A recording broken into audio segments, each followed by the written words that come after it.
time for the February 7th, 2023 school committee meeting. I'm the chair, Elizabeth Spinney, and I call the meeting to order.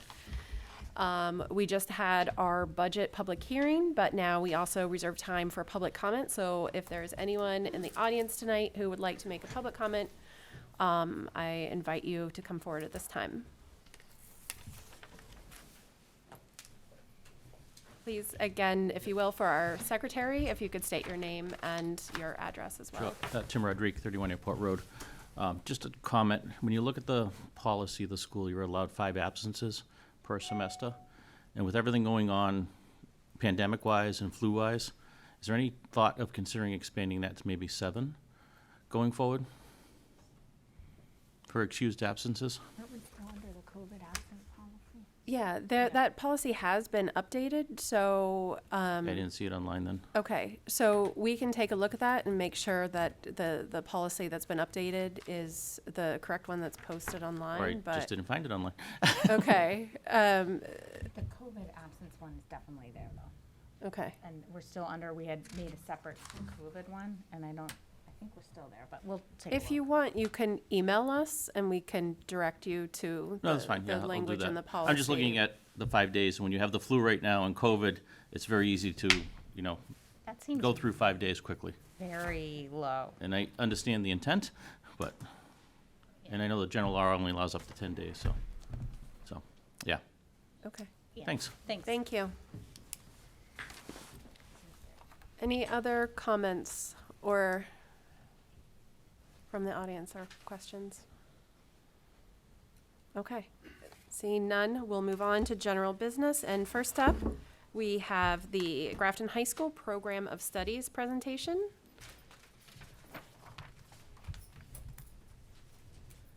And thank you for coming today, for our secretary to be able to have everything in the minutes. If you wouldn't mind, everyone introducing yourselves for our record. Sure. Thank you. First of all, thank you, members of the school committee. Thank you, Dr. Cummings and Mrs. Gasper, for having us this evening. My name is Kevin Carney. I am the principal of Grafton High School. Jason Cody, Assistant Principal. Sharon Buckley, Director of Counseling Services. Welcome, thank you.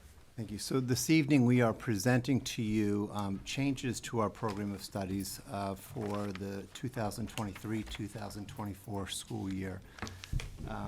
I'm flanked by 2 people who've done a remarkable job this year in really taking our vision, our core values and beliefs about what we want Grafton High School to become, and really helping making that an attitude. So I hope that you see that and reflect on that this evening. And I've been out. Some of you know that I've been out for a couple weeks, and in that absence, both of them have put together this presentation for you this evening, and I was really pleased to see, while I was in touch with the school over the last several days, this is really their doing, and really bringing this to life, and I think you're really going to be pleased by some of the changes that we're making this evening. So which one am I turning it over to first? Sure, yeah, I guess we'll start here. Since I looked at you first. Yeah, I guess you turn this way, so I'll move along. So we'll go to the next slide. So tonight what we want to do is start with our changes and new courses that we're putting into the program of studies. We also wanted to comment on some of the community partnerships that we've started to rebuild, our College and Career Counseling Center, and that all relates as we get into our School to Career program, which is another program that you see on our change sheet on our edition. So we're going to go in that order tonight. All right, so new courses over the course of a school year, the departments led by the department heads are continually reviewing their courses. They're gauging the interest of students. We've had a few surveys that have been put out in the past year, again, to gauge that interest. So we have a few new courses that are being proposed this year. Our business department is going to run a digital photography course. They're going to propose that to students this year. Fine arts, for the first time since I've been here, we're adding an AP course in the fine arts department as well as an honors level course as well to build on that program. Social Studies is bringing in the AP US Government and Politics course, adding another, again, adding to the course they already offer to try to expand opportunities for our students for their advanced studies. We made some course adjustments. You'll see at the top our QCC courses. You'll notice that those were adjusted to stay in line with the changes that Quinsigamond Community College has made. So they made some changes to their course descriptions as well as to the cost. You'll notice the cost, I believe, went from $250 up to $275 this year. So those have been there. And then most of the other changes are to kind of reduce redundancy and to increase cohesion through the disciplines and through the department to kind of get everybody kind of on the same page and same line with a few things. So we can go to the next slide. I believe science again. Very, very few adjustments there again, just to remove some redundancies. The one, I guess, kind of big change that we have is in our wellness department. Currently, our foods and nutrition course is a full year course, which really actually takes up a lot of teaching sections for our teacher. Limits our opportunity to offer advanced courses in the wellness department. So over the course of the year, they've looked at this and they're going to reduce it from a full year to a semester course. What that will do is open up sections and opportunity for our students who want to pursue some advanced courses that we haven't been able maybe to offer consistently in years past. So that was the decision for that. I guess we could, I don't know if we want to open it up to any questions at that point there, or do we want us to go through and, Any questions at this point, or we can have them continue Okay. and save it to the end? Okay. If I could just add, before we get into our school to career program, we've really tried to elevate student voice in our school and acknowledge that while we were talking about pathways 2 years ago and how can you take ownership of your individual program, naturally that's going to lead to them advocating for different courses that they want to take, different levels that they want to take, and understanding that we have students with aspirations that go in different routes. So while we have 85% of our students probably aspiring to go on to higher education, they do want as many rigorous courses as they can take to build that pathway. While we may have another 15% of our student population that really want to build skills and walk away from high school with skills and be job ready by the time they graduate.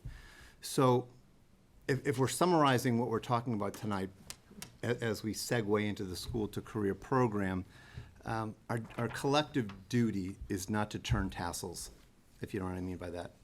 It's not to prepare for that commencement day where they turn the tassels and they flip their caps. It's they have a lifelong membership with us at Grafton High School, far beyond when you graduate. And our collective job is to making sure that you live happy lives, you walk away with skills that lead to high-skill, high-wage jobs.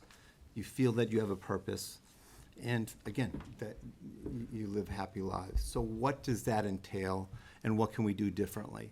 So as we segue into this part of the presentation, both Mrs. Buckley and Mr. Cody are going to talk about the things that we've been really brainstorming over the last couple of years, but we are really ready to take off in the upcoming school years for those students who really want to get into the careers right after high school. So I think to get started in looking at the school to career program, I'd like you to understand some of the things we've put in place for all students at Grafton through our College and Career Resource Center and our new counselor there. We have focused heavily this year on helping to further build our relationships with Blackstone Valley Ed Foundation and the plethora of resources that they can afford to us. Because we are a member district and through the Superintendent's Coalition, we're able to offer EVXL courses free of charge to students. We have, I believe, 4 or 5 students, maybe upwards of 6, taking Intro to Manufacturing and Welding, Intro to Health Careers. This is free of charge and it's done online, and in a couple instances they go to another school to take these courses. In addition, we have brought students to the Blackstone Valley Ed Hub and gone on tours of their manufacturing and welding programming. We've brought in construction union reps. We've brought in auto tech, auto body reps. We're we're looking at expanding a variety of offerings post-grad for students through certification programs and enhancing opportunities through Job Shadow. And this couldn't have been as richly possible without the advent of this new career counselor. It's really helped us to expand our bandwidth in getting out there into the community and bringing the community in. I think that's also important to note. Part of our senior internship program involves workshops around resume building and interviewing techniques. We actually have guests from Blackstone Valley Ed Foundation coming in and conducting those. And they're increasingly and ever impressed with what we're doing with our students there. So it's great to hear that feedback from that organization. Our College and Career Center has also been focusing on enhancing relationship with our rising freshmen. So our 8th graders this year came to the high school and participated in a series of workshops, the first of which was around learning style inventory. The second one focused on personality skills survey and how to match careers to that. And just this week, ahead of course selection, all 8th graders are in our building learning about the program of studies, how to design a 4-year plan. So we've attempted to be methodical in approach and to have 8th graders and potentially next year even 7th graders starting to think about what they want to do in the next 4 years. So we're excited about that. So the foundation that Mrs. Buckley's talking about in our College and Career Center has allowed us to move forward with the School to Career program, which we want to roll out next year. And as you can see, what we want to do here is we're identifying students that would be at risk for dropping out. And there's a lot of variety of factors that play a role in that. Low academic grades, poor attendance, we can go on with the list. The goal of this program is to keep those kids in school, to help them graduate, meet all their academic graduation requirements while providing them with an opportunity to enhance vocational skills as well as life skills that will help them either in a job or if they decide to go on to a college or whatever their path is afterwards. So I always, when I'm talking with kids, I talk about we're not just asking you to graduate, we want to have you graduate with options. Right? We want to give them some choices when they leave us at GHS. And that's very important for us here. And I think this program that we've kind of put together will work out well for that, with the supports of that College and Career Center, with our community connections, bring in the people that we brought in. We have seen a change in some of our students just this year with the work that we've done with them, realizing that there are opportunities for them after high school. Maybe students who hadn't planned on going to a 4-year college now are excited. We've had students that have looked into automotive programming after high school, HVAC programs after high school. We had a student who went out on his own and set up an interview for an internship for the spring. And he had a list of questions, and he actually interviewed the place, which was pretty impressive. So I think a lot of that is due to the work that's been done in the College and Career Center, and we want to move that forward. So some of the things with the School to Career program, again, we're hoping to help the kids develop skills that are lifelong skills, as well as meet their academic requirements. Some of the student responsibilities, they need to be on track by the end of their junior year to graduate. They have to have passed, their MCAS testing, meet requirements. In their senior year, they would report to Grafton High School for an abbreviated school day to meet continuing with their graduation requirements, the English and the math, and any other things that they might need to continue with, and then maintain a weekly work experience of around 20 hours. But again, every student that's going to come into this program may be a little bit different, may have a little bit different needs, but that's our core focus on that. And I think we may have, I don't know if we have one more, oh, no.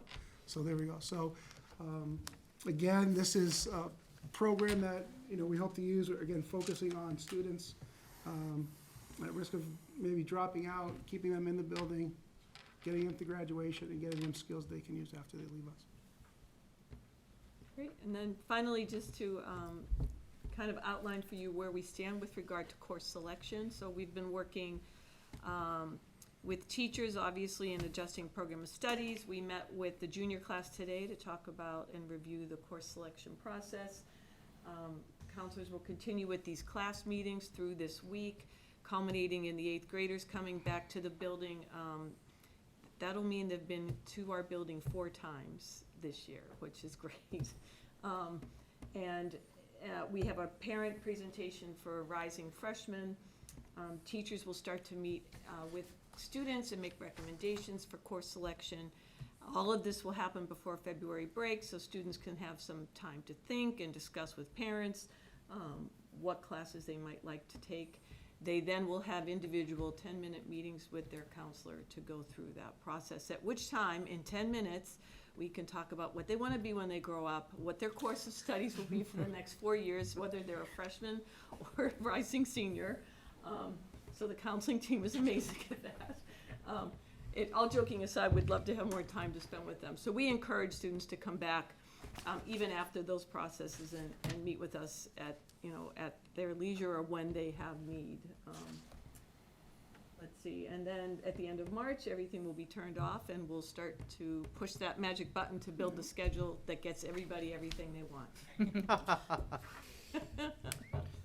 But I think it's important to note that in addition to this timeline, it's not presented to be rigid. If people need further conversations, if they want to take additional tours, we give one-to-one tours as well as group tours pretty much between now and the end of the year and into the summer. It's one of our favorite things to do, actually. Okay, anything else? Questions? Okay, questions from the committee? Laura? Thank you all for coming and for putting this together. I have a couple questions and a comment. I love hearing about the 8th graders coming in so many times, and I also love this course to career program that's building. I think also it's helpful to keep some of the kids that sometimes leave our school to go to either private or BVT, and we lose a lot of, I think, great kids. That would be great if they could stay with Grafton. So with the career, what is it? It's School to career. thank you. School to career. What is it? School to career. What do they have? Does it have to be a particular job, or can it be any? Like if they have a part-time job working at a grocery store, does that work, or does it need to be in a certain field? The idea is to kind of try to build skill that they can use post high school. So we're looking with students, so we're concentrating with our 11th graders really now on that.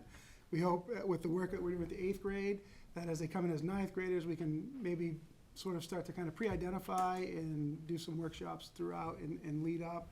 And by the time they get to that senior year, they have an idea of what type of career they want to go into, as opposed to reaching that senior year and, well, what should I do? Right. Can I work at Stop and Shop, or should I, Or can I go work at like a yeah. manufacturer or a plumber or something? The hope is, again, to create vocational skill that they can take and turn into a career, as Mr. Carney said earlier, high skill, high wage. And that's really what we're hoping to accomplish with this program, is to give them a high skill that gives them the opportunity for a career, not just a job, but a career, something that they can look into and look forward to for. Excellent. That's what I was hoping you would say. And So some of the students that we've been talking to now that are really aspire to enter the workforce next year, continue their education, but maybe one course at a time, maybe through the skilled trainings related to that particular job. They say to us, I wish I knew about this then. And sometimes we say, I wish we knew about this then.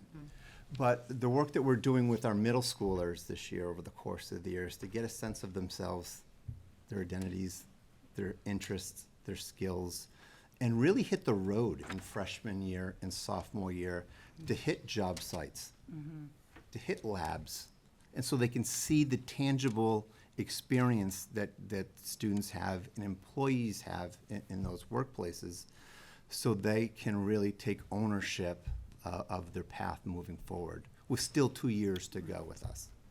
Part of it is exposure, right? So we're Right. bringing in, to our college and career fair, we're bringing in these companies so that students can see and learn about what their options are. We're going to I think it's the IVEX labs at Tufts. We're going to FlexCon. We're going to the Learning Center, which is an HVAC welding, it's in Oxford. where they have post-grad programming that's actually supported by FAFSA and financial aid programming. Like, so we need to educate students and parents about all of those options. So, yeah, I mean, they may think they want to work at Stop and Shop, and that you can make a career in grocery retail, but we also need to expose them to other things. So Right. that's been our goal. That's great. And just one quick question, if I may. And I'm going to assume the answer is yes on this. How does it work then if they have to still obviously come in and take a brief academic day or a smaller academic day? Are they able to mix the schedule around? Are there classes available, like the English and the math that they The have to? scheduling for those students would be flexible. Yeah, we Awesome. would use a flexible schedule for them. I figured, but I wrote it down. Thank you. I'm really glad to hear about all of this. Thank you very much. Amy? Yeah, so this is all really awesome and overwhelming, and I did read everything beforehand.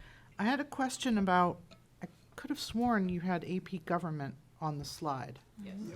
but we don't have a description for that course in That our was packet, and it's not in our copy of those slides, so I was a little surprised by that. So our apologies, but that was a late add-on. Okay, And we didn't want to delay it to the next school year. We can get you that course description. We met just this Monday morning. that'd be super, because we have to vote, I think we have to vote tonight, do we not? To keep this going? Yeah. Okay.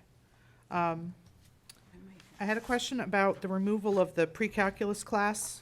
The rationale was that it wasn't an appropriate option for students. Can you, like, summarize what was up with that? Right, so we originally had made an agreement with QCC for the math 1, 2, 4, or 1, 2, 3 class, the pre-calc class. And we came to learn, once the students were enrolled in the class, that that was just the first half of the course, and they needed to take the second half. So we Okay. had a cohort of students who did indeed take the second half, but upon further investigation, our math coordinator felt that it was not an appropriate course, that it was no further accelerated than our pre-calc class. So Okay. our students were better off to stay with the Grafton course. The two art classes, I assume they can't be concurrently taught by the same instructor the way we do with, like, honors French and CP French? It's designed to They be could. taught concurrently. Oh, it is designed to be taught Yes. concurrently. So students will finish art and design honors with a portfolio. not- Yeah, that's the Yes, they plan. would. And they could still have the option to take the AP level. Okay, that was my next question, thank you. The School to Career program, which I think is amazing, and I love hearing about, you know, keeping students in school and keeping them engaged and, you know, in school, in quotes now. I'd like to learn more about how the students will be identified, if the students can kind of present themselves in some way, or if it's only gonna be by some sort of recommendation and how that's gonna get made. I think initially, we're looking at counselors and administrators to kind of identify students. Obviously, if a student is feeling that that's the path for them, that's a conversation they would have with their counselor. You know, and again, risk factors for dropping out, the list is very long, you know. So we would look at those kids who are maybe at greatest risk, where that traditional 5-period day is not really working for that student. But yeah, if the student thinks that that's the path for them, that's a discussion that I'm sure that they would have with the counselor would have with them, or admin, the admin team. And do you have any sense at all yet how many students, like a range? I mean, are we looking Probably at 50? 3 to maybe Okay. 5. It's a small number. Okay. For you know, we're looking at next year. We have some students who are kind of on our list. We're going through the course selection process, and that's where it's going to start with our 11th graders this year. We do, like I said earlier, with the work that we've been doing with the 8th graders, and we want to implement things in each of the grades to kind of help students identify, self-identify, and help their counselors and admin identify as well. And now I feel silly for saying 50, but excellent. Yeah. Because I was really struggling to figure that out, like, because keeping track of them becomes a concern, right? Because you've got to know where they're at during the school day. Yep. So, all right, thank you very much. Jason has done some research around this in other districts and what's been being done, and how rather innovative we are being in a sense. And we have more information and more details we can provide at a later date, but we'd be happy to come back and share with you in more detail the application process, some of the criteria for us to get it started. We're piloting with a couple of students this year so that we have some more solid information for you.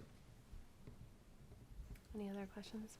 Leora? So this sort of builds off the last question. It sounds like the school to career program really started as an interventional idea, but with introducing it to the 8th graders, rising 9th graders, will it sort of expand so that the, work opportunities start earlier than senior year? Or will there be opportunities to be more flexible schedule-wise for kids as they're coming Let up? me speak to that first. So, if we learned anything about our teenagers or ourselves when we were their age, aspirations may change Sure. between middle school, the high school, Yep. and college, and maybe even graduate school for those that aspire to continue their education. Minds change. So what we want to make sure is that we have the core academic program and experiences in place from one grade level to the next. So we start with 35 credits per year. What we've learned, and Mrs. Buckley won't want me to say this live, but I'm going to do it anyway, is that while graduation requirements, by the time they reach the end of their senior year is 122.5 credits that they need to earn. Many of our kids earn between 140 and 160 credits. Do we need to be more flexible in our thinking? If they already have attained their graduation requirements, can we do different things with their schedule? So that's always in the back of our minds of how can we continue to expand our program offerings outside of the walls of 24 Providence Road and give them experiential learning opportunities while still providing them credits. So while this program that you're hearing about at the tail end of our presentation is structured around those students who we struggle to meet their needs with our overall program of studies, and we want to get them out and give them skill development in particular areas that they may be interested in, really adapt what their program looks like while still providing them credits. We also provide internships and externship opportunities for seniors. So the effort is to move it backwards a little bit over time, but we need to see what our bandwidth is, right? So we talked 2 years ago of what can we do with making the lines gray between grades 9 through 12 and actually grades 9 through 16. And how can we start college a little bit earlier while providing high school credits and college credits at the same time? We started at 0, we went to 59, then we went to 200, and I think we're around 300. Okay, I think we've hit our bandwidth with what we have in terms of college professors at 2 different institutions, as well as high school staff who are also college professors now doing it. And I think we're meeting the needs of kids there. If things change, I think we can adapt as time goes on. But I think we've been smart in our planning from one year to the next of going from the shallow end to the deeper end of the pool. So will these opportunities be available for kids at younger ages beyond seniors in high school? I think so. I think anything's possible.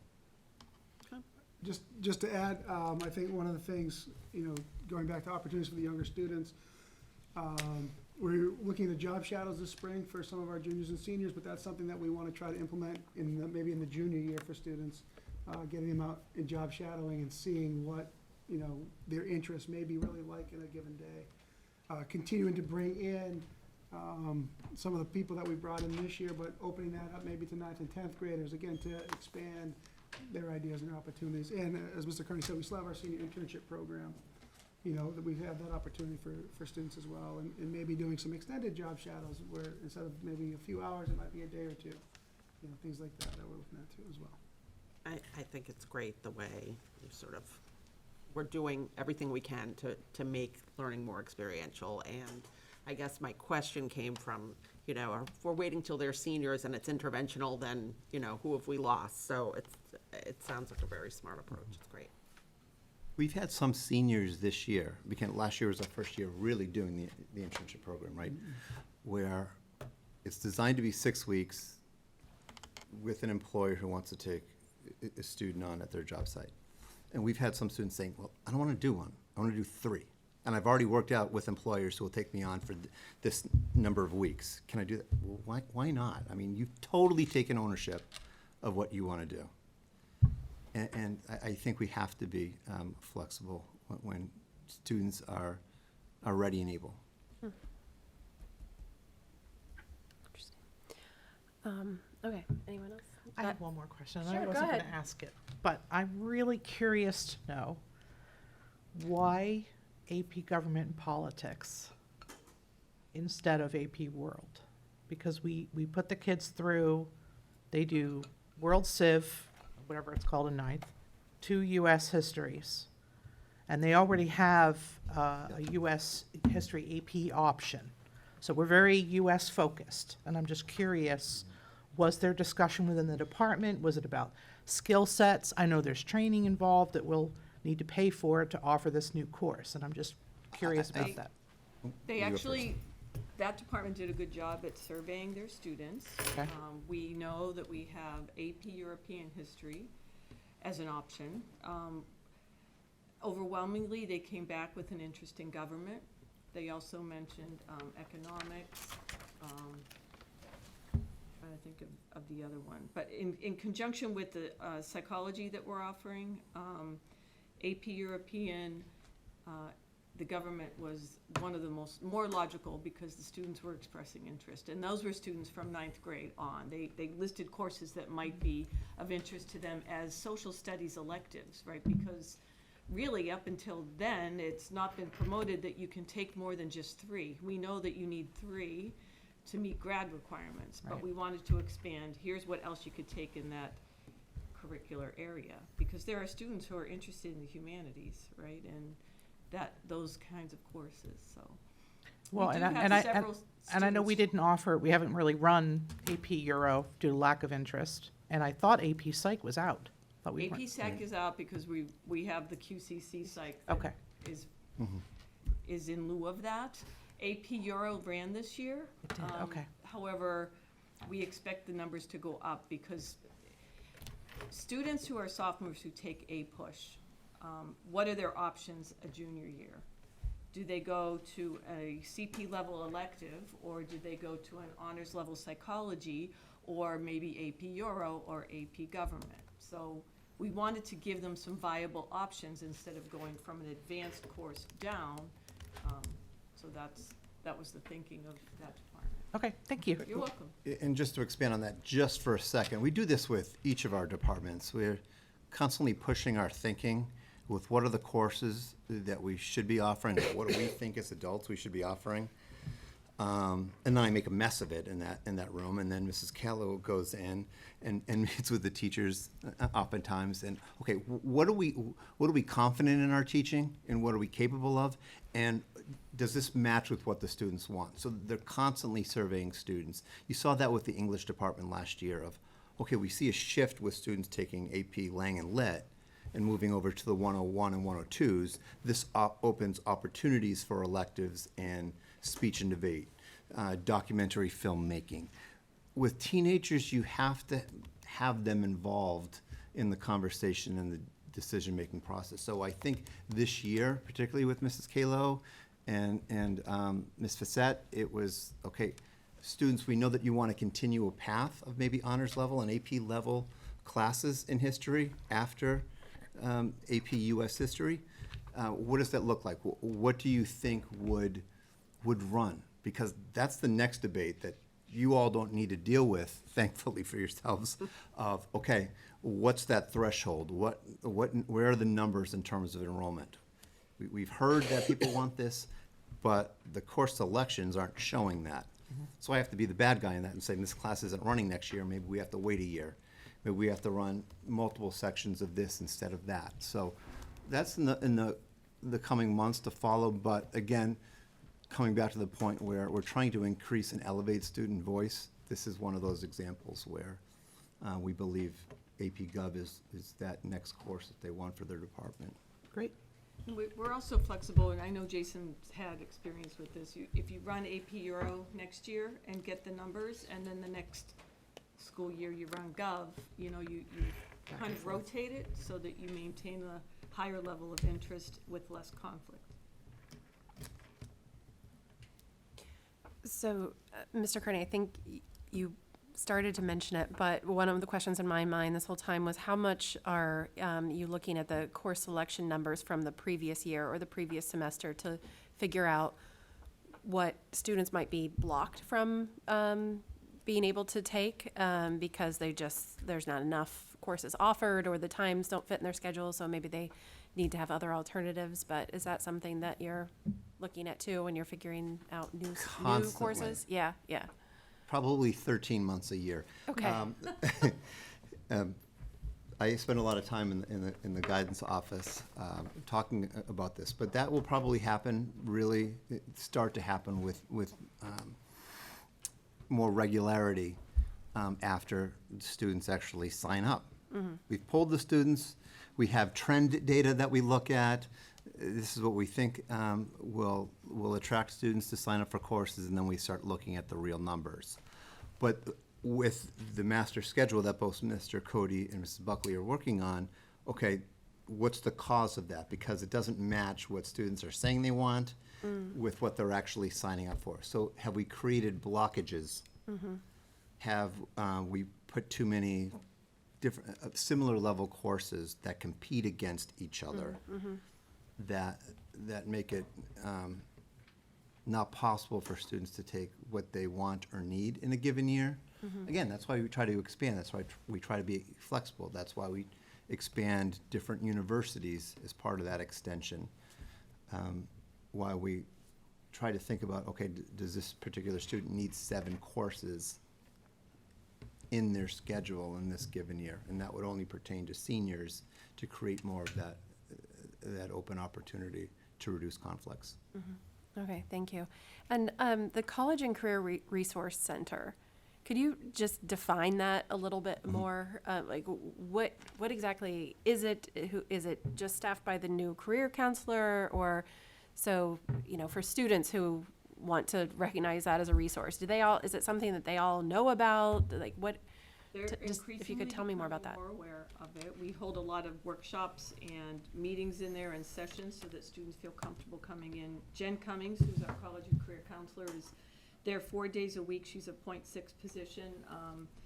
I'm happy to share with you the job description that has very detailed information about her tasks and responsibilities. But in short, it's centrally located in the library. I'd invite all of you to come and take a look at the space. It's super professional. It's very inviting and open to students. We have professionals from the community coming in there. College admissions reps were there for the first 6 to 8 weeks of school for rep visits. When Jen isn't hosting those kinds of visits, she's planning a college and career fair. She meets individually with students to help them with their Common App, to help them with FAFSA questions, how to navigate their Naviance account.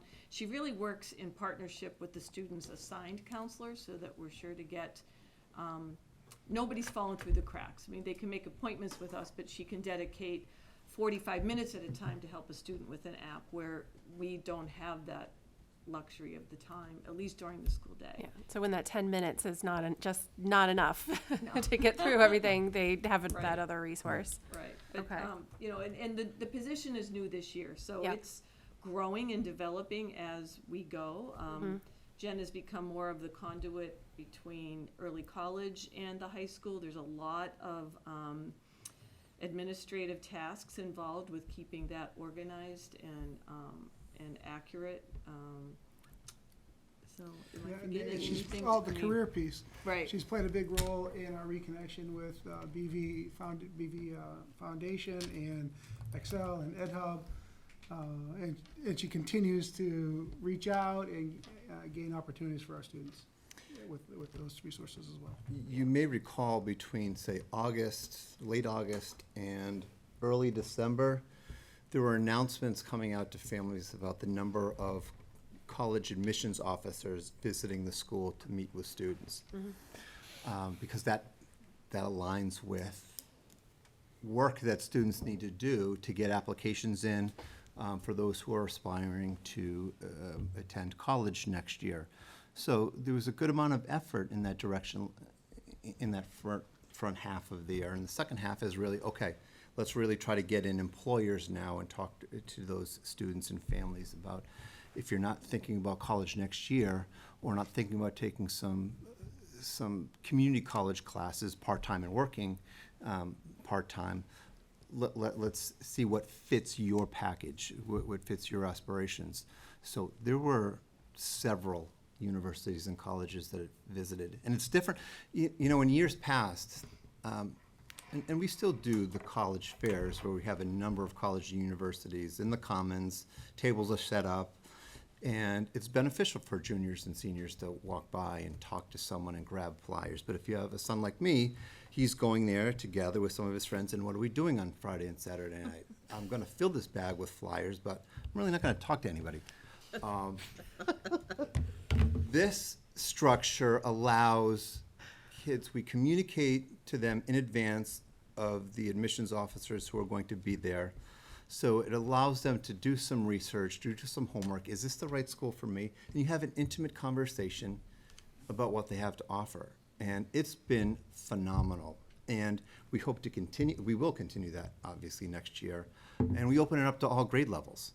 And we may even open it up to 8th graders for those who want to come and listen to admissions officers. I'm sure they'd be thrilled by that if they are interested in doing so. We do want to take better advantage each year we have got 2 schools on 1 campus, 1 walkway away. So whatever we're offering and exposing our 9th through 12th graders to, if it fits their schedule and flexibility with our 8th graders, why not come join the discussions?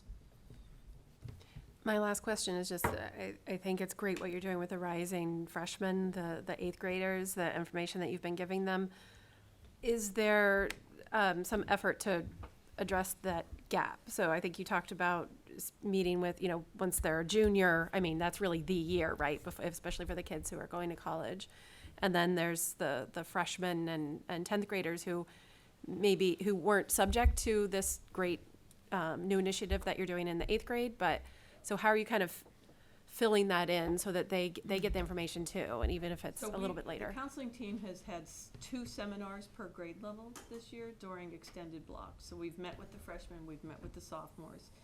You may recall our SAT school day, we had concerted efforts around career workshops. So all the freshmen received those. Some of those, because our current sophomores did not receive those, we had that information to share with them at our seminars. So it has been our goal to meet and get in front of kids more often than just junior year, when we expect them to know how to use Naviance and how to navigate this. I mean, we need to start in 8th grade, and that's our goal, is to continue to just work with them at minimum twice a year per grade Okay. level.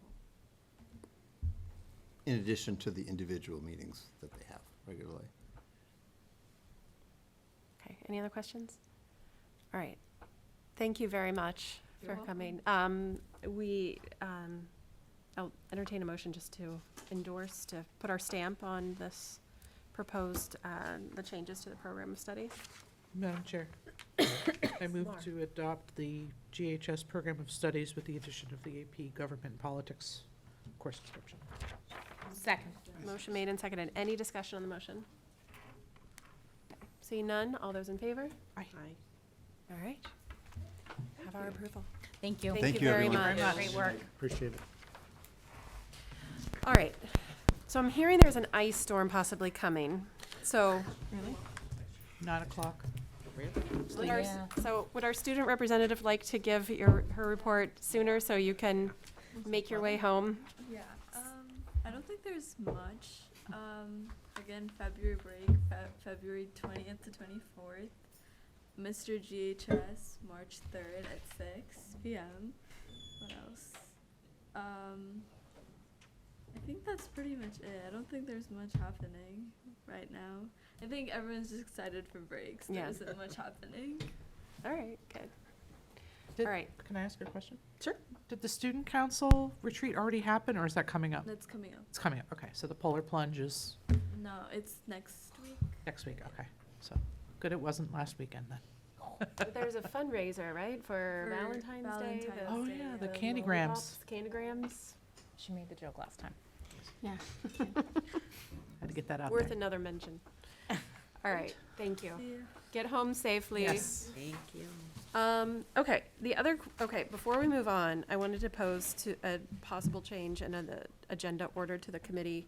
Would we like to hear the town report before we have the budget discussion, or does it No, matter to I think anyone? we should do the budget discussion so he can go down Okay, to the select board. That's true too, Yep. Okay, let's go, okay. So, Come on up. town report. So we're switching, making a little switch, so you can, No, I'm saying we should no, have. he's that's Oh, him. he's the town report. He's the town report. Oh, this I is- thought the town No. report was No, it's not? No, the document. The I thought that's document. what this was. Oh, that town report, okay, I thought that was, the description was, okay. sorry. So fiscal year '24 budget is Mr. Now. Broussard. Okay. I thought, because we've He's seen also it giving a before coming report from of the you, so I was thinking that was your report. Okay. Hi. Welcome, Mr. Broussard. If Hi. you would, please introduce yourself for our Sure. secretary. So I'm Evan Broussard. I'm the town administrator here in Grafton. I've been town administrator just shy of 2 years. And this is my second time at school committee, I think. So thank you for having me. This is a very similar presentation to the one I gave to the finance committee a couple of weeks ago, with some changes to what our side of the budget looks like, as well as some other conclusions that we've reached in the meantime. So I'm going to kind of glaze over some of the stuff that's just been out there, just for the interest of time. So thank you again for having me. I'd like to thank Dr. Cummings and Ms. Patel for working with Mary and I on this budget. We have a great working relationship, and it's really nice to be part of a team that all works so well together. After this presentation, if you'd like to see any more detail, you can go to the budget book that is now live on our side. That actually got turned on this afternoon. Today is the deadline, so as a true town administrator, I did it at the last minute. And then we have our Financial Transparency Center, which now includes open checkbook, so you can go back and see every check that the town's written for every dollar spent. So that's interesting. So our budget priorities for this time, we want to maintain as much of the override capacity. That's something that gets talked about quite frequently. We seek always to continue to fund Grafton schools competitively.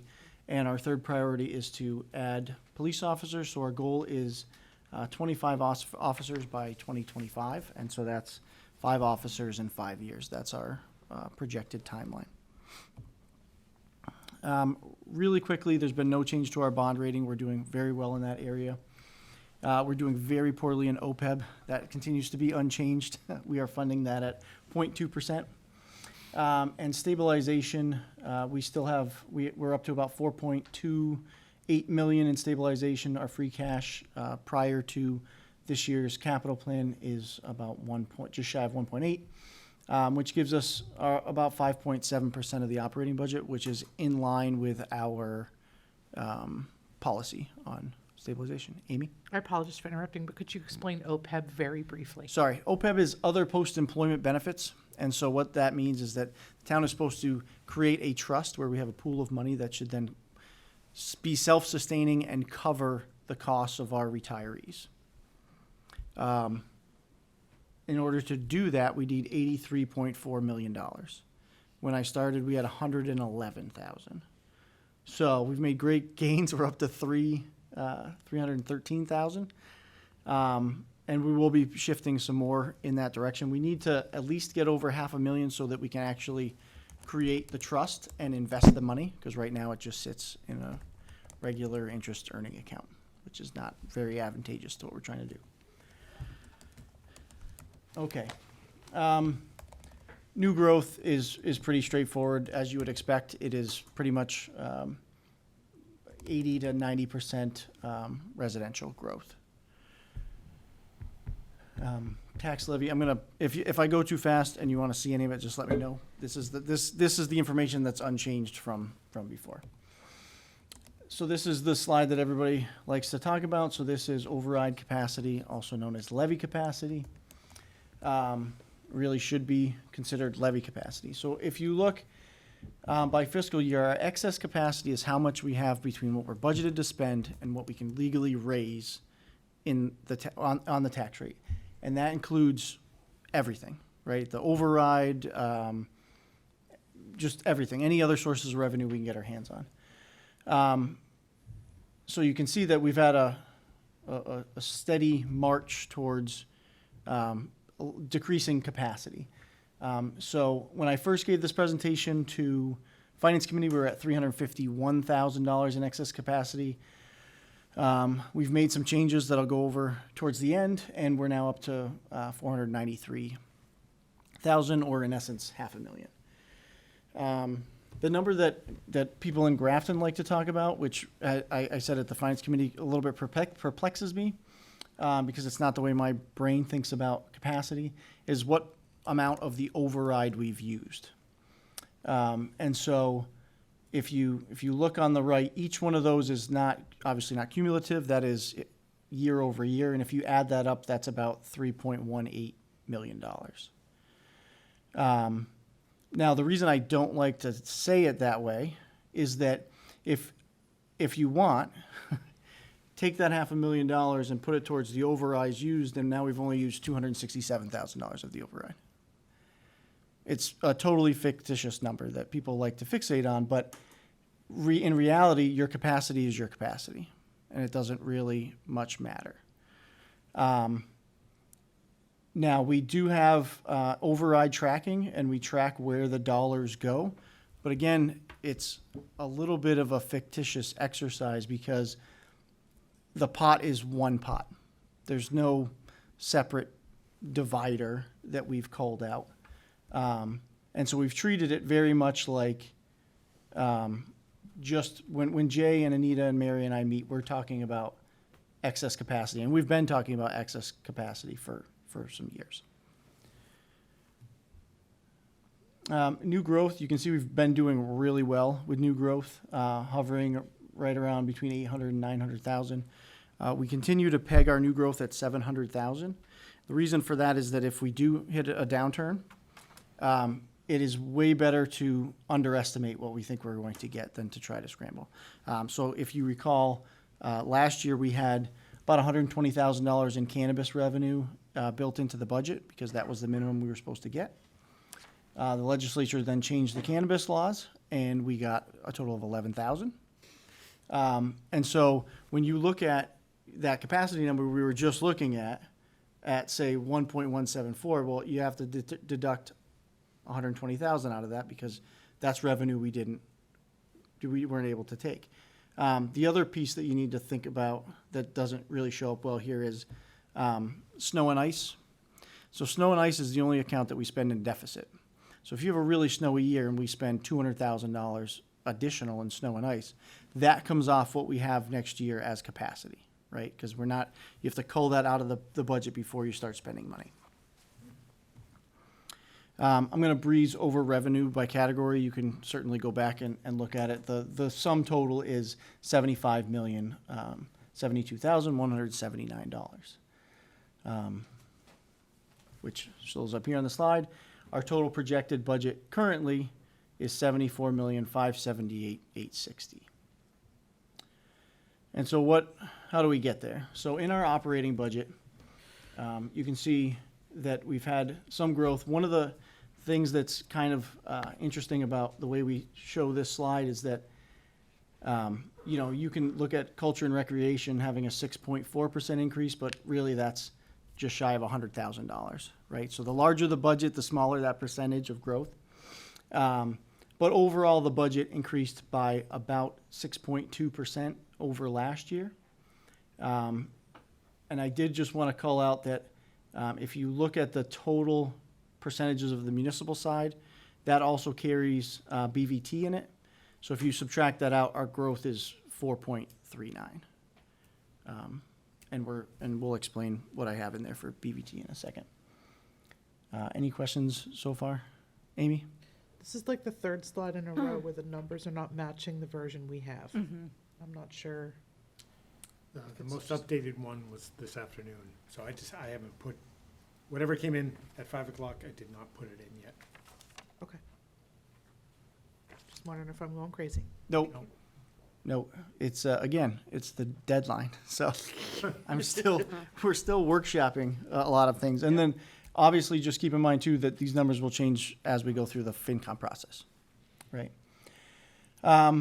So just to go over our changes to expenses really quickly. So our retirement contribution went up by just about $250,000 at 9.93%.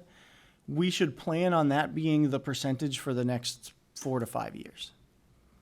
That's probably what we're going to be looking at. We were able to hold our town insurance costs, meaning our liability and everything with Maya. We were able to hold that at a 0%. And we're carrying a 5% increase for health insurance benefits, which is $272,000 increase. It's looking likely that our increase will be 4.4%. However, we're unlikely to move the health insurance budget because the difference of that 0.7% is well within the margin of 2 people, say, retiring and 2 people coming on and taking family insurance. And then we're over budget. So that'll likely remain the same. We put a placeholder in for BVT at 200,000, which, again, talking about the budget margins, it looks like they have a 15% increase, but it's 200,000. Cost of living adjustment on the town side is 2% across the board, with the exception of our ongoing negotiation. And energy prices, or energy costs, we pretty much jacked up throughout the budget. We were tight on that anyways, and now we're definitely feeling that. And we've had to slow down some of our other spending lines to make up for that in this fiscal year. I added that's only a $10,000 increase for Follett Well that comes up every year. For some reason, the town doesn't budget it, and it just always is a surprise. So I put that in there. We did restore the ATA position. We added a human resources benefits coordinator that deals with town and school needs. IT, we were able to reduce by 8.6% given our new contract. The town clerk is an elected position. She requested a salary adjustment, and that will go before the finance committee. Conservation, I eliminated the field inspector position. The planning department, I removed the assistant planner position. We're going to put a consultant there instead, so that saves about $35,000 there. Public safety, I've left where it was when the chiefs requested it, and we'll vet that out through the finance committee process. Obviously, you're here, so schools is you. Engineering, if you're not familiar, MS4 is federal stormwater permitting, and it just continually just increases astronomically. It's really a very interesting program that they've put together. And we actually were able to decrease the health department because we got a more favorable agreement with our health alliance. We're still doing our same grant thing. We've been averaging close to $800,000 a year in grants on our side. We were also able to get some earmarks that you can see there. They just help kind of offset some of the costs that we're seeing. And we're waiting for April when our hybrids are supposed to be here from Ford. We ordered them a little over a year ago, but they'll replace all of our SUVs here at the Municipal Center. And then lastly, some variables to consider. So it's still only February. We have a new governor, so rather than the budget being released on February 1st, it's going to be released on March 1st. We should get some advance notice of what that looks like, but more to come. Health insurance is obviously, when I was writing this, it's a worst case number, 5%, but I honestly don't think we're going to get any better than that. New growth should come in higher. We're hopeful that Chapter 70 comes in higher.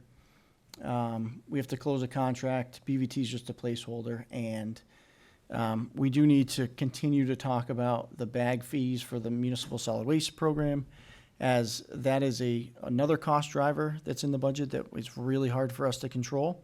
So the more waste we generate, the higher the MSW program costs us, and the only thing that's offsetting that in the actual municipal budget is the bag fees, which we try to peg somewhere around 50% of the program, but it's very difficult to keep up with. Lastly, capital.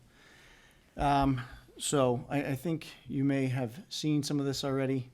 Our capital budget's 1.7, it's actually 789. I guess I missed this slide, but you'll see that. I'll get that out to everybody. And this is where we're planning on spending, and you can see the chunk in the middle there that is the public schools. And so this has been live on ClearGov for quite a while. So with that, any questions? Questions from the committee? No, I'll jump in. All right. So if you mentioned that Chapter 70 funds is a major driver for funding, so if I think you had budgeted just a 2% increase in that from fiscal year 23 to 24. 3%. Oh, you budgeted 3%. Yep. Okay. So if that number comes in higher than we have budgeted, Yep. what happens with those extra funds? So it depends on what we decide to do with them. So either the levy capacity or the capacity gets bigger, or the school department spends more money. Okay. But just keep in mind that if you spend more money today, when you hit the fiscal year next year, you need to be able to sustain that spending. And so it's not always a power curve. And we are going to hit some times that plateau, and we're going to have some times where there's less money available. And so you need to be able to plan for that. Yeah. So in the slide that you had earlier, I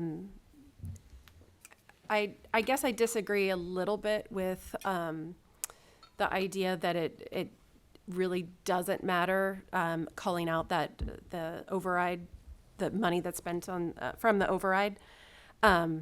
I'm glad to hear that you are keeping track of that and where that's going. I totally get what you're saying, where it's, you're going to pull it out from a different place if you're not pulling it out from that. But, I do think it is important to look at that and look at that number and be able to identify what we received because we were able to spend that override money. Mm-hmm.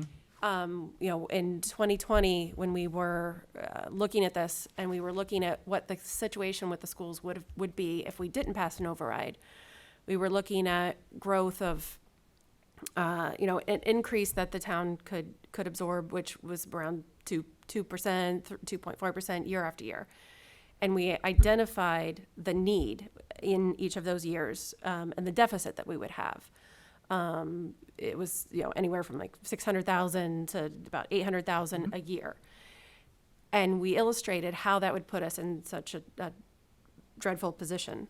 So I think it is important to be able to illustrate, okay, we had this override money that we were able to allocate to keep us, and this was what we, went out and said, that we needed to keep those level services at the school. And you had a slide that showed fiscal year 21 to 24, and it showed the one that shows fiscal year 24, you had $767,000.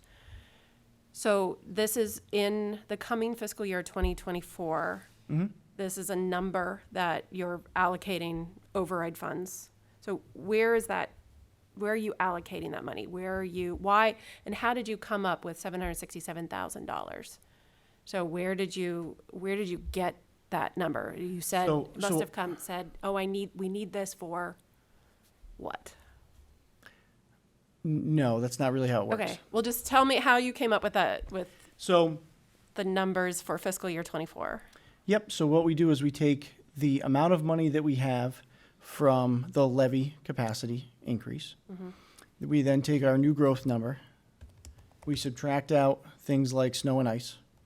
And then we add what we have for capacity left from the override. And then we allocate it against what the town has increased and what the school has increased. And so that's why I'm telling you that that number, 767, 635, and I hate to say it, can be whatever we want it to be. Because if you want I can make the schools have spent the override in the first 2 years. That was all your growth. You went through it in 2 years.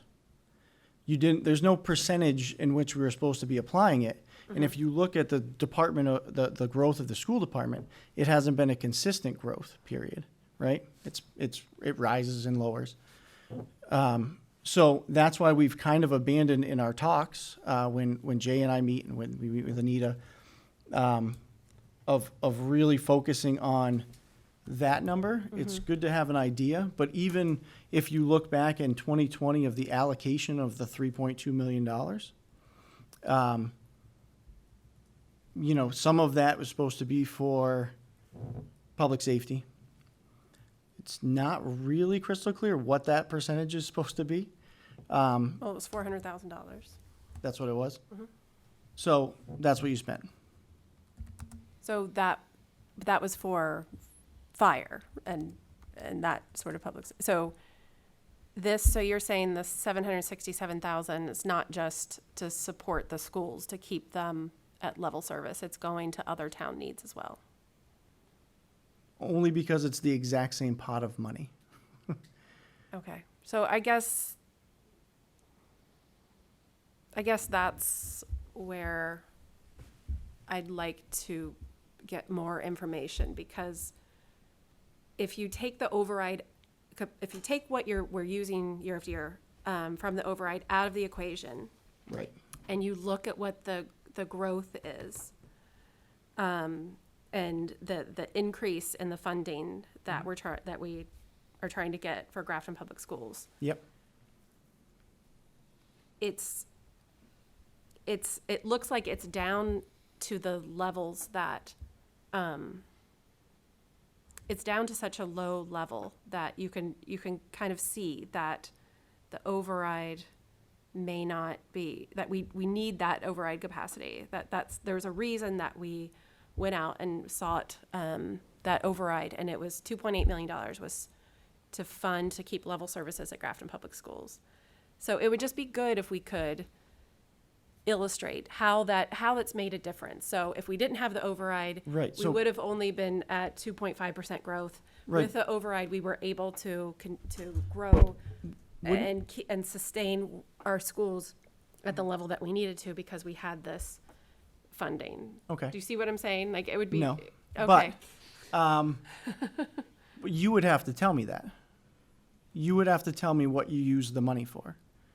Because we're not taking the money and putting it into anything else. We have Okay. we have levy capacity increase, we have new growth. We have what you had for override capacity. They all go into the same pot of money. The school department puts in a request. The town has a request. We then go to the finance committee and we hash all of that out. But I don't know where you take the money. Yeah, and I'm not talking about where does it go specifically Okay. in our funding, because we don't do that either. We don't. I know, take, you're on the good side of the We're getting budget. 500,000 and You just it get a goes to pocket, this and you this get and a this. pocket of money. I am just saying it would be good to be able to illustrate that, and I get how it goes in the same bucket, but it would be good to be able to illustrate that this is the override fulfilled its purpose, and the money. If we didn't have this money, we would have had this much to fund schools. We would have been at this level, and Well- I've done some rough calculations just to see what that looks like, and I think it would just be good to see that and be able to present that information and have information like that that's public. And I get what you're saying, where it's kind of a false number, But to me, it's really not, because it's part of, if we have to ask for an override again, we have to, look back and see that this was used very smartly. This was used to do exactly what we said we needed to do with it, which was keep the level of services where they needed to be. But I think you would have to look at what, and we have this already Okay. done. You have to look at what the school department's budget did from fiscal '21 to fiscal '24. Mhm. And then you need to look at what we got for levy capacity and new growth. Mhm. And then what is left would be the delta that is your override. right, We can do that. That's pretty straightforward of where it is. yeah. Which I didn't have this open, but Jay, what do you, is it 6.9 million from fiscal '21 to '24? Yeah, maybe just short of that. And you had, so think about, we're getting 1.2 million in in levy capacity, roughly. 800,000 in new growth. Plus your 2.4, what'd you say, 2.8, sorry, right? 2.8, yeah. Right. And I think the math comes out pretty easily. We can certainly get that for you in a spreadsheet and send Yeah. it No, off. I mean, I have the numbers. I'm just talking about having that so that we can illustrate that. Yep. Yeah. Yeah, I know Mary and Anita met about that earlier in the week, so we can certainly talk about putting together some numbers on that. Okay.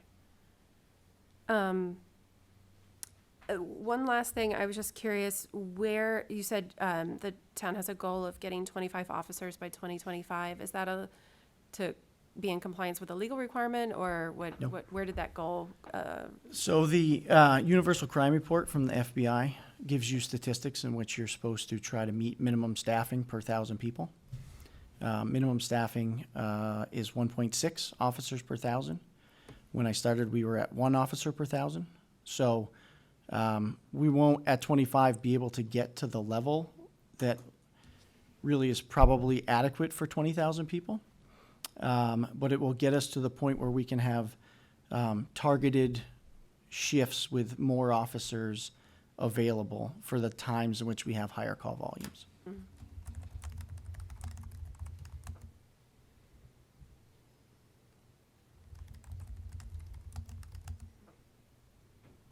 Any questions? Anyone come up with any questions while I was? No? All right. This is really helpful. Thank you very much. Thank Yeah, thank you for having me. Seven, thanks for Appreciate coming up. it. Thanks, Evan. Oh, man, I gotta go see what the select board did while they're unattended. They fired you forget while the you were message. gone. You sure you don't want to stay here and hang out with I us a little longer? 100% do, but I'm afraid of what they're getting into. They fired you. Yeah, that's okay. That'll be all right. It's not your Thank problem you. anymore. Exactly. Worked itself out. Okay. Thanks, Evan. Thank you. Appreciate it. Thank you. Nice to see you. Good night. All right. Superintendent mid-year goals review.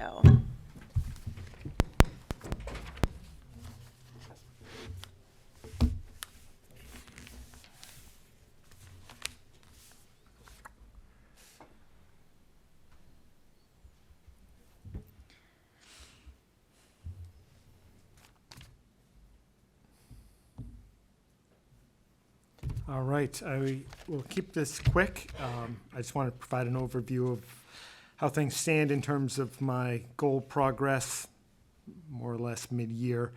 In a very general sense, I think I'm doing pretty well in terms of the goals that were set at the outset of the year. These are always kind of a crapshoot in that in August, we set goals and hope the year plays out in a certain way, and sometimes it does, usually it doesn't. But so far, knock on wood, almost everything with the exception of, I think, 2 things I really haven't addressed so far. So the first area was around budget development and communication. 3 out of the 6 pieces are completed, and the other 3 are in process. We're simply waiting for following up on what Evan just talked about, we're waiting for the process to unfold with state funding and communication, et cetera. And as I mentioned, we've got the ClearGov software. We're fully in it. I still don't have my head completely wrapped around how it works in every way. So we're still going to create kind of that old school budget book so that we have that on top of all of the transparency that ClearGov provides. The second goal is around the coordination of student services. The piece that's essentially been completed is the creation of that coordinator stipend and having that individual work pre-K through 12, pulling all of our counseling pieces together and coordinating them on an ongoing basis. That's been fantastic.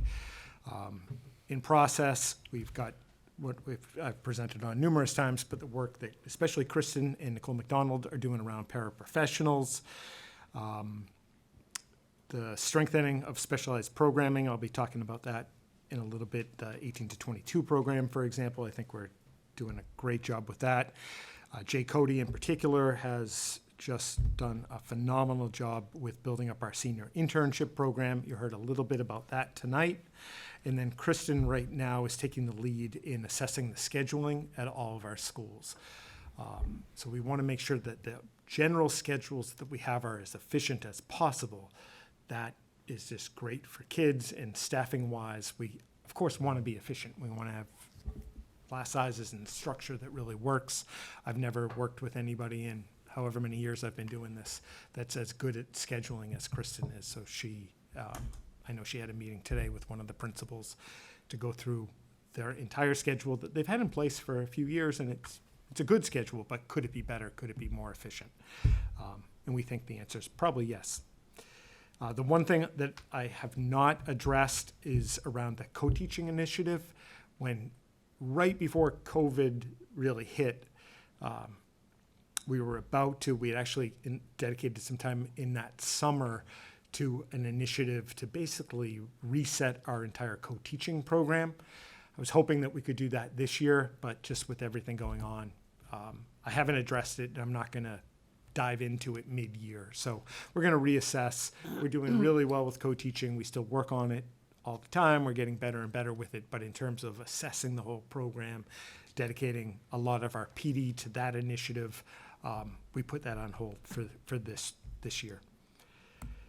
And then lastly, goal 3, I think we've done exceptionally well with our increase in use of data with the data system. So between Schoolzilla, and we've talked about the STAR assessment at some point in the next month or two, we'll do a presentation on the STAR assessment and Schoolzilla for you to see. We dedicated the last half day, the early release day, last Wednesday, to STAR and the use of data.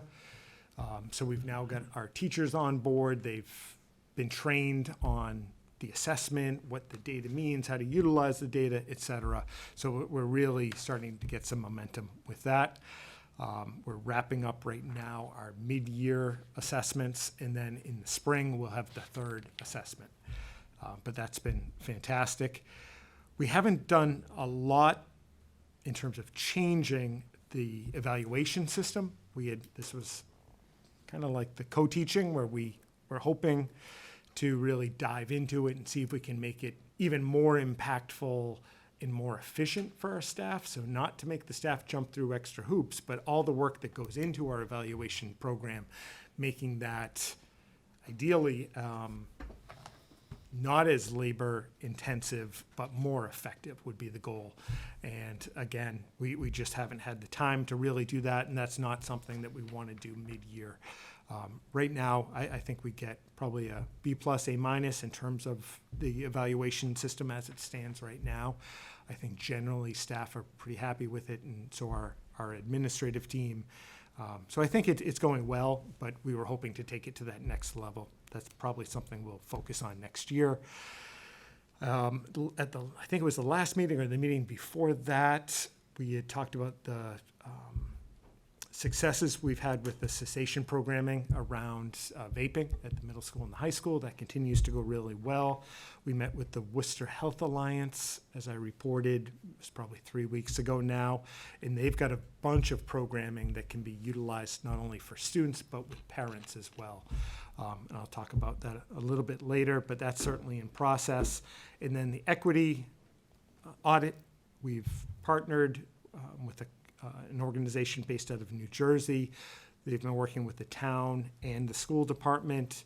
I need to revisit it and find out when the actual rollout is, but their initial step is sending out surveys. And they've created the surveys, they've drafted them, and I just simply need to find out when that actual rollout starts. But that will be completed by the spring of 2023. And those are my 3 goals. Any questions or Comments from the committee? direction? Oh, go ahead, Laura. I just had one question about the Sensation program. How do you said it was very successful. I just wondered how you measure success in those efforts. We haven't had so far, and it's a pretty small sample size, we haven't had recurrence of that issue with those individual students. Could they be going home and being the vape kings of the world? It could happen, but we haven't seen it. Also, we've Good. asked for real feedback from the students. We're preventing the suspension, which is nothing but silly at best. So the program in school, asking what works, what doesn't work. We're not married to the program we're using, but we did do a lot of research and found that program was great. The students, and Kristen and I have met with some of the students that have participated in the program, and the feedback's been really, really great. All right. So far, so good. Okay. I just wanted to know if you wanted to revise some of these, since we're looking at the mid-year, and you're not gonna get to some. Check them out. Yeah, if we wanted, like, relook at them, so when you come to the end of the year and you present your goals, we're not just looking through them again. Yeah, I can do that if you like. I mean, Yeah, I think it makes sense mid-year to revise Yeah. your goals based on things Okay. that have happened or that yeah, or if didn't there's work something new out. that you're Yeah. working on. Yeah, we do have quite a few things that we could. Right, exactly. I would, Okay, I will revise and just share it with you, and if you want me to Because present on it. Some of these I things can. might not make sense next year, Oh, sure. or, what have you. I did have one question that I just thought of. So, I know we're gonna have the teaching and learning reports coming in with Tracy. Tracy comes in for half, and I think you guys are doing the other half, right? Isn't it you and Kristen? I think it's Steve and. Oh, it's Steve. That's Jenny right. and I'm Lisa, sorry. maybe? My apologies. Yeah, I think so. Will we have data that we could look at as a committee? I've seen it done in other districts, Sure. other school committees are looking at data, and I know we did this maybe it was last year, about specific math skills that were identified, that we're addressing, and kind of getting an update on those. Is that gonna be part of it? Certainly can be. I We would have love curriculum that. meetings every Friday afternoon, so let us. Yeah. This Friday we'll I just would Talk love to about see just where that. we're at, because I know people are concerned about gaps in learning and Sure. skill acquisition, and, where are we at Yep. in math and literacy? And I think it would be great for the community to see it, and I think it'd be great for us to see it. Okay. Thank you. Good suggestion. All right, anything else? Okay. Then we'll move on to, thank you. Move on to the superintendent report. All right. I wanted to recognize our GHS Robotics Club. We had this group, it's not the catchiest name, but 585566C. They just killed it at Mashpee High School at the end of January. They were recognized as the best robot in the entire competition, and they made it to the finals and lost. Their only loss of the entire tournament, which is I think it was awesome. actually 585566A, Okay. that Well, one. Oh, yeah, and the second one. Yeah. C won the Excellence Award. Okay, I don't know. I'm going to show you a 'Cause photo of A them is in a second. Aries. I went to the robotics competition on Sunday. A is Aries. C is ice cream sandwiches. So that's Okay, their team name. I stand corrected. So one of the teams, and I'll show you their photo in a second, made it to let me see. Yeah, that's the A. robotics competition in March in Framingham. I wanted to recognize Mrs. Keller. She's the advisor for the club. I cannot walk within 100 yards of her where she doesn't talk my ear off in a great way, and usually asks for a little money for the club, which we're always happy to find and secure, but it's really taken off. It was, I don't know how many years ago, but not that long ago, it was like 6 kids, and now, it's a really robust club. So Cole Anderson, Josh Allen, Brian Romeo, and Devin Dunn are going to be representing us in Framingham. I'm assuming at some point in the spring, we will bring them back and they can do their thing as they typically do. Good for them. I wanted to follow up on the bullying. Kristen and I have been talk about things that we've taken on in a great way. We've done just about every day working on something related to bullying, and it's great work to do. My assumption is probably every meeting till the end of the year will provide some sort of update on the work that we're doing in this area.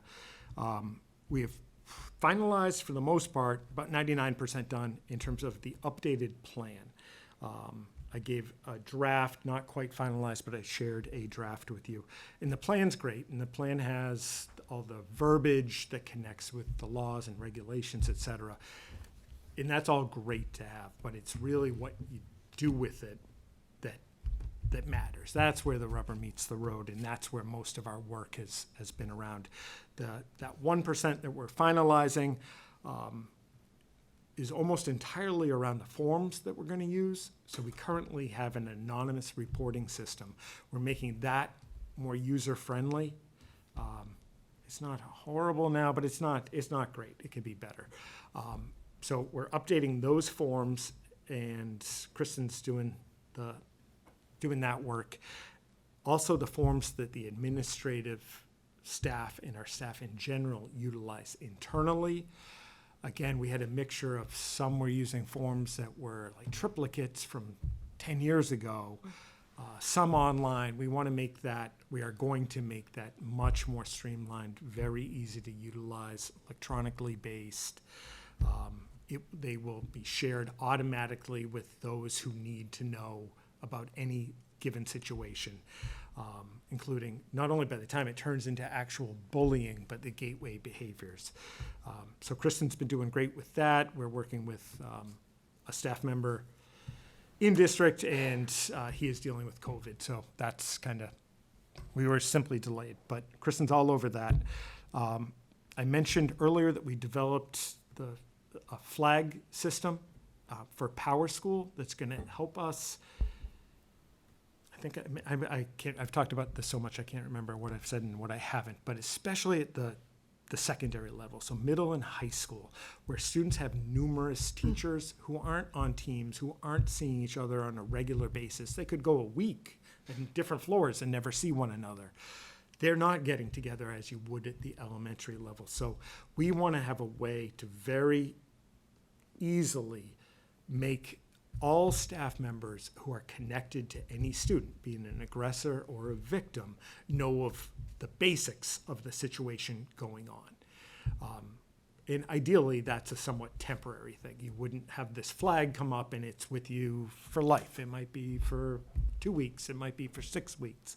But they need to know that when they're making seating plans, if there's what seems like a small issue in a classroom, without having any of that knowledge of what's going on outside of that classroom with particular students, you may not think much of it and just handle it as you would as any issue comes up.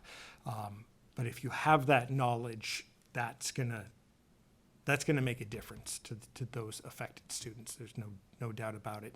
And then they'll obviously, with that flag, have a point person, typically in guidance or administration, that they can go to work, talk through it, find out any details that are needed to make decisions. Does that make sense? So we've created it and we're ready to roll that out.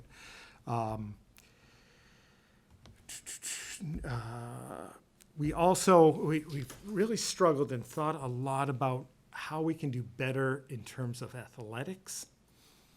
Athletics, the bell rings, 80% of our kids jump on buses, walk home, drive home, what have you. And then sometimes it's like a different world in the athletic. You're outside, you're in the locker rooms, et cetera. We have many of our coaches are our staff, and they've been through the training, et cetera. They know the students if they have questions. They already know the counselors. That's kind of a leg up in some ways. But we also have coaches who, like we talked about with the bowling team, somebody from outside of Grafton who doesn't know the kids, he doesn't know their past, they don't know the guidance counselors, they don't have that level of connection. That's a struggle for us. So we changed our training for those individuals over the summer, and that's a great first step, and that happens with every season. We go through that with any new coaches who we have, really specialized for them. But then Kristen and I reached out to about a dozen districts in the area to get a sense of what's considered best practice in terms of that exact struggle. Other than just doing the training, what else is done that could help take us to that next level? And we found one piece of software in particular, a program that just could not have been more highly regarded. So we've got, what this system does is it provides you the opportunity to have online training, not just around bullying, that we could also use in conjunction with in-person, which I think is really important, but AED training, basic first aid, like the basic things that we do our best to train all of our coaches in, but this is at a level where you actually can get certified. So we could have them, all our coaches go through this program, get certified, be it in person or online, and it tracks all those certifications. So we know the new, tennis coach has every certification needed prior to going into that season. And that's something that we're very interested in. I've got a meeting set up next week with a representative from that company to meet with him about the product. So I'll have more information on the 28th on that. And then I talked about Worcester Health Alliance. So we had the meeting with them. I had some follow-up conversations with the representatives from Worcester Health Alliance. I've been pushing them to help us with those focus groups that they talked about. So going into the middle school and the high school and really being able to dive into bullying with small groups of students. So I think that's fantastic. I've been probably a little overly eager with them. I've probably called 3 times in the last week just to get it going. If they're definitely spread thin, I think they're terrific, but I get the sense, I'm not sure if they're going to be able to do it as quickly as I'd like it to be done. So we've considered going with an independent consultant to come in and run those groups for us. I don't want to wait until the end of the spring to do that if we can help it. So I'm going to give them a little more time. If we can't do it, I'd like to have that actually done and completed by the end of mid-March, end of March at the latest is my goal. So I'll update you on that. We had talked about doing it internally, like Kristen and I, but I think we're going to bring somebody in to either do it or do it with us. And I think that's all I have on that. Can I ask a question? Of course. So I'm assuming that when you say coaches, you're also including like after-school club advisors, because I feel like that's an even more difficult challenge because I don't even know what clubs my kid's in half the time. Yep. So how do you track them if you don't, like, when you're trying to figure out, I'm not really sure what I'm trying to get at here. It's late. But Can I ask the they que- need and to, they need to know, like the student council advisor who obviously is on staff. I'm trying to think of a club advisor that's not. The bowling team. Yep. Not really a coach, more of an advisor. Are they included in that as well?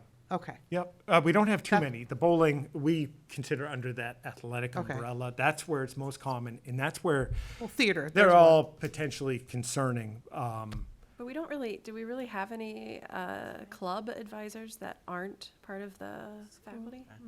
Theater. Yeah, we have a couple parents who come in. Yeah, we've got parents. So the answer is yes. I am definitely more Who concerned advise with. clubs? I'm definitely more concerned with. The answer is yes, and we're going to do that. Okay. athletics can be hard. I think back just to track last year. Yeah. They're just so spread out. You have the locker room dynamic. I'm not going into the girls' locker room. I mean, it's just a lot of pieces and practice and, but the answer is yes. We're Okay, gonna great. do that, and we'll present on that as well. Just the Quebec trip, they just came back, I think, last night, so I haven't actually talked to anybody yet who went, but everything that I heard was fantastic. They actually found a colder place to go over the past weekend. But I think they had a great time, and it was a mixture of high school and middle school students.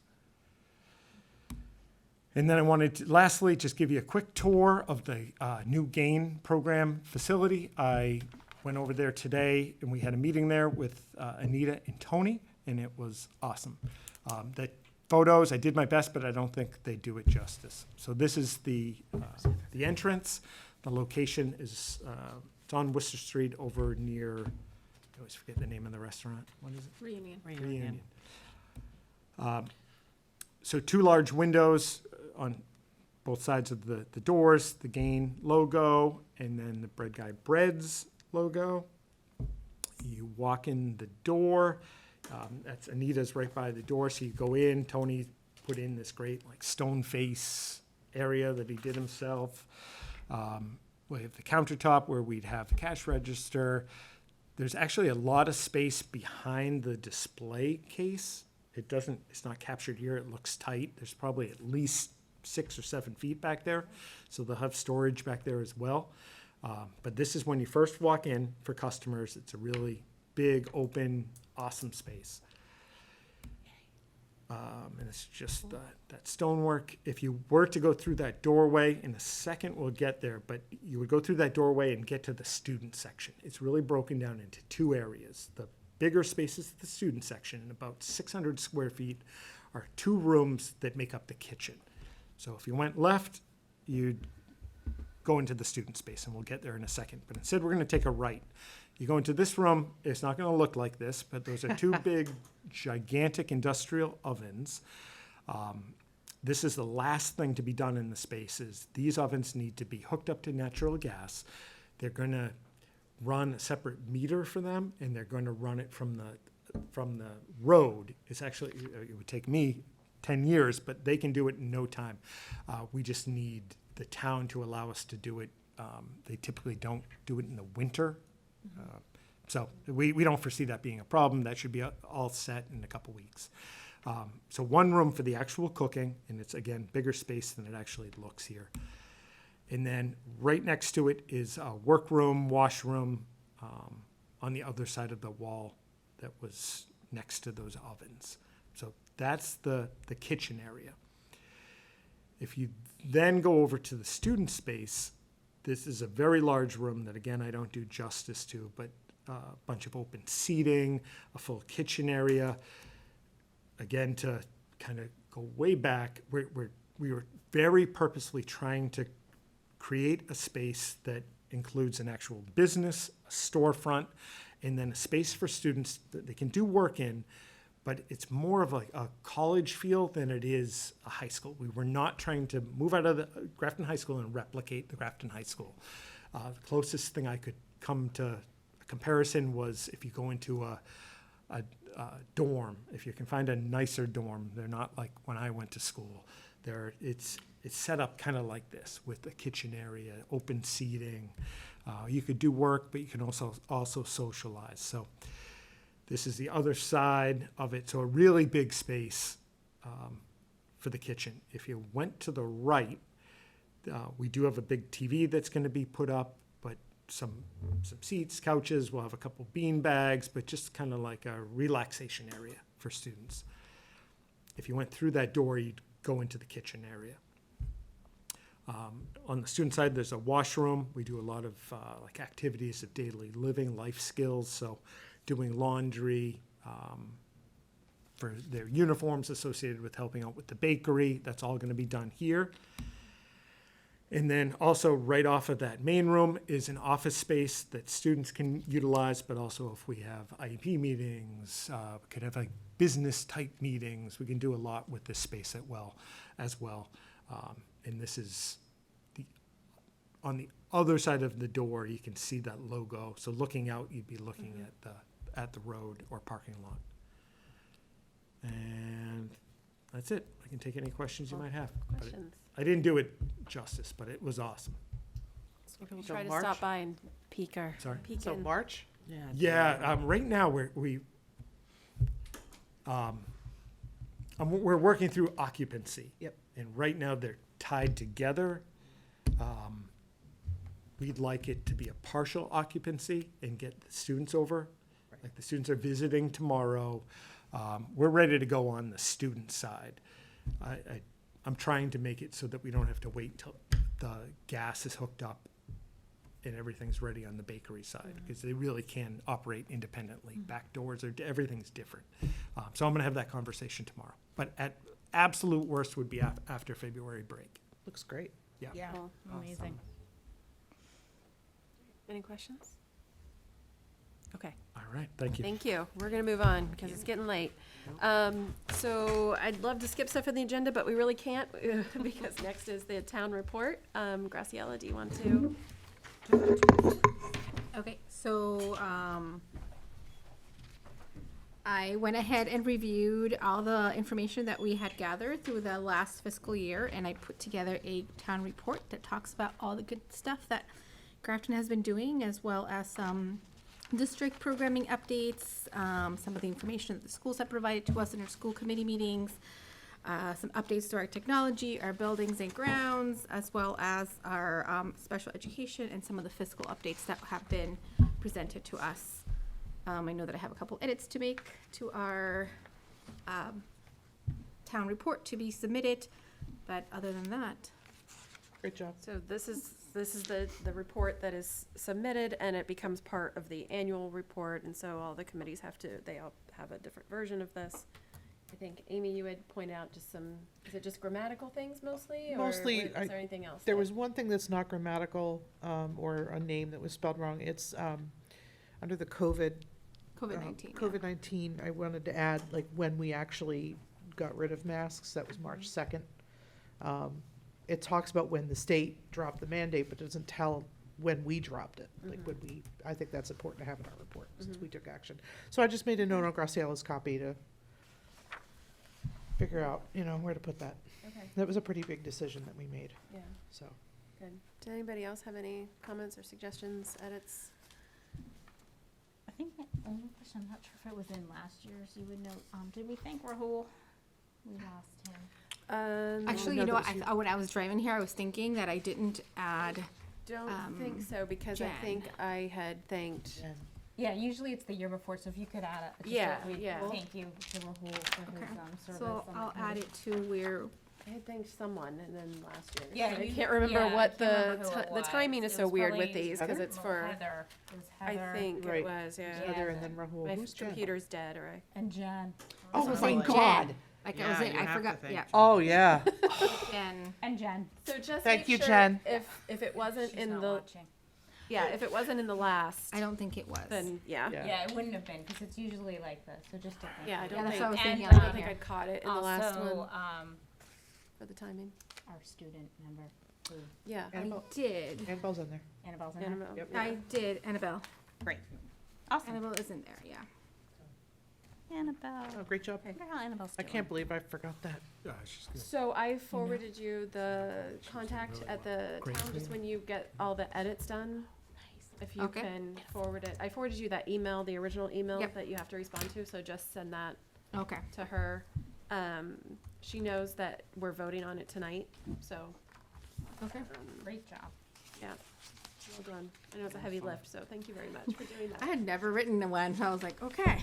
There's a lot of information I remember when I did it. Especially in there's a lot this one. To find, yeah. Yeah. There's a lot to Because you're new find. to the With committee pretty much COVID, it's too, there's a lot, Yeah. yeah. a lot. So Madam it's- Chair. Okay, yes. Mrs. I Marr. move we accept the annual report of the Grafton School Committee to be put in the town report. Second. Motion made and seconded. Any discussion on the motion? Great job, Seeing none, all those in favor? Aye. Aye, all Great right, job. great. Thank you. Thank you very much. And if you have any questions, if you want to run I'll anything run it by you me, before yeah. I submit it, yeah. Okay. Okay, future agenda schedule planning, anything that we need to change, add, delete? I just have a couple things that are just, I mean, I don't think it's anything we need to talk about necessarily. We gotta remove the budget hearing on the 28th. Okay, Program of studies was tonight, it was on the 14th. March 14th. Oh, March. I'm like, where the hell am I? oh, Program it of was, studies. was We did it listed tonight. here, Yes. yeah. Gotcha. Yeah. I was wondering when we're gonna be able to talk about policy. I'm assuming we're gonna have to vote as a committee on something Or, for changing over to MASC. already we did vote, We voted to sign the contract. that's what the contract does. So when we sign the contract, then we would convert to using their system. What does that do to the existing policies that don't match? We're going to work with MASC and we get training and we get time with them and we will put them in. It's Okay. gonna take time, so we're gonna transfer the MASC policies that at least are up to date and legal. So we're hoping to meet next week. I just have to check on your schedule if there's an email. when you Okay, have a chance. yeah, And okay. we'll be Okay. getting back to policy after Feb break. Okay.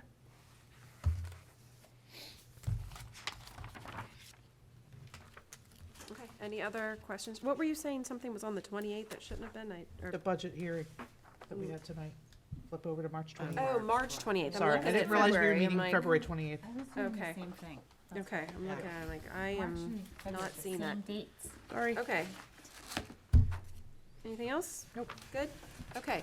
Approval of minutes. We have minutes from January 24th.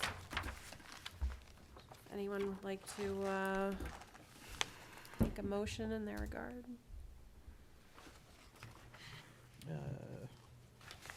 Or not?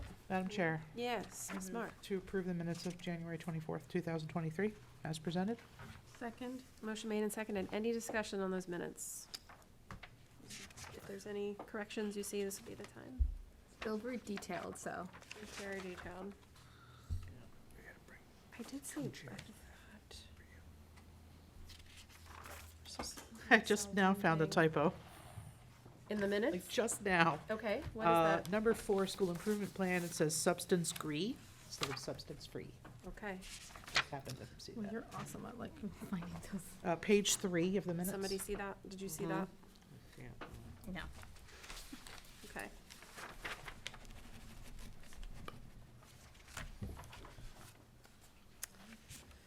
All right, any other discussion? All right, seeing none. All those in favor of, as amended? Aye. Aye. Aye. Leora, you good? Yeah, sorry, aye. Okay. Just Quickly making, scanning again. or opposed? No. No? Okay. Aye. All I right. I apologize. should leave that opportunity open. 100%. All right, financial, we have 3 warrants tonight. So I'll entertain motions to approve those if anyone so desires. Are we approving them as a group or individually? You can propose it however you would like. Madam Chair, I Yes. propose that we approve warrant number 30, warrant number 30R, and warrant number 31. Second. Motion made and seconded. Any discussion on the warrants? All right, hearing none. All those in favor? Aye. Aye, 5. All right, great. Good, we're catching up. We don't have any policy to present, but we are going to meet soon, and we will have policy.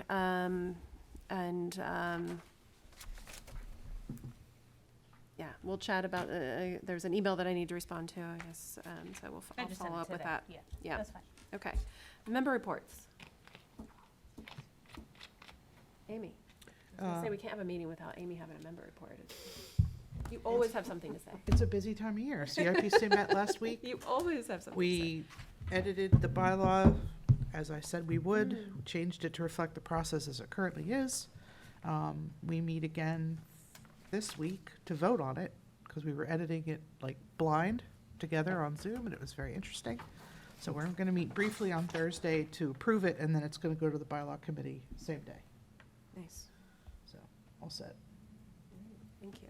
And I will say that the Quebec trip went very well. My daughter was on it. She had a good time. It was very cold. They didn't get to do everything that they thought they would get to do because even Canadians get too cold. And they didn't get to do the parade. They did have a bus breakdown, but they got through that. The kids were amazing. The bus driver gave a speech and said they were the best group he'd ever had. And that clearly they are well-taught and well-parented. And I like Very teared nice up a little. I was like, compliment. aw, that's so nice. Yeah. So thank you to the teachers and the chaperones and Mrs. Krapaska for enduring the bitter cold. I hope they do it again. How cold was it? Because it was cold here. It was much colder. Much colder. Not New Hampshire cold, perhaps, but. Yeah, it wasn't Mount pretty Washington cold. Oh cold, my but it gosh. was colder than, It was colder in Yeah. here. they were prepared though. Laura, do you have anything? I attended the VEX, the robotics club competition on Sunday. It was very fun. If you ever, have a Sunday where you're looking for 8 hours, you have nothing to do. Oh, I yeah. highly recommend it. No, it was really fun. It was really cool, and I learned a lot. And most of the time, I was just sitting there asking questions, saying, "Okay, no, what is that? How is this?" I learned so much. These kids are brilliant. I mean, they're actually really fun. I know they came in and gave a demonstration, but you have to go and see it. I was sending videos to family, and they were just saying, like, "What is that? Like battle bots?" And I said, I described it as, no, they're friendly. Like there's actually rules about blocking and all that, which I learned. But it's kind of like Frisbee golf with robots. But there's so much more to it than that. Like they have a new setup every year. So they can't just, keep perfecting their robots. They have to do different tasks every year. So anyway, I was nerding out and I was really excited, and I stayed the whole time, and it was really exciting. And the other team, the B team, at this competition made it to the finals of this. They didn't advance to regionals, but they did make it to the finals on Sunday. So, and they have this really cool thing at the end where they team up with another robotics team. In the competition during the day, they're randomly placed with another team. And so there's 2 teams on each side, a blue set and a red set, and they have to work together. And it's really cool. And then at the end for the finals, there's a certain number of teams that make it to the finals, and then they get to invite another team to join them as their team. So they go through the rankings 1st through 16th, and they get to pick. It is really interesting how you see it play out. The kids have to go, and they have to, ahead of the selections, they have to go and meet with other teams that they might like or want to work with and say, "Hey, will you pair up with me?" Because you can respectfully decline someone's offer to join you. And if you respectfully decline, then you're ineligible from getting asked to join another team. So if you don't qualify for finals yourself, but you're asked to join one team, but you don't like them, you can't be asked to join it. So it's very interesting how it plays out, and they have to go and talk to these teams ahead of time. And if they don't, you see how it plays out. And there was this one team they were, I don't know, placed 8th or something. So they were asking team after team to join them, and everyone was respectfully declining, because they hadn't, they haven't talked to them. So it's really interesting. And our team B made it to the finals and invited our team A, who this time, they do very well, but this time they didn't place high enough, on their own, but they were paired up. So they worked together, and it was really cool.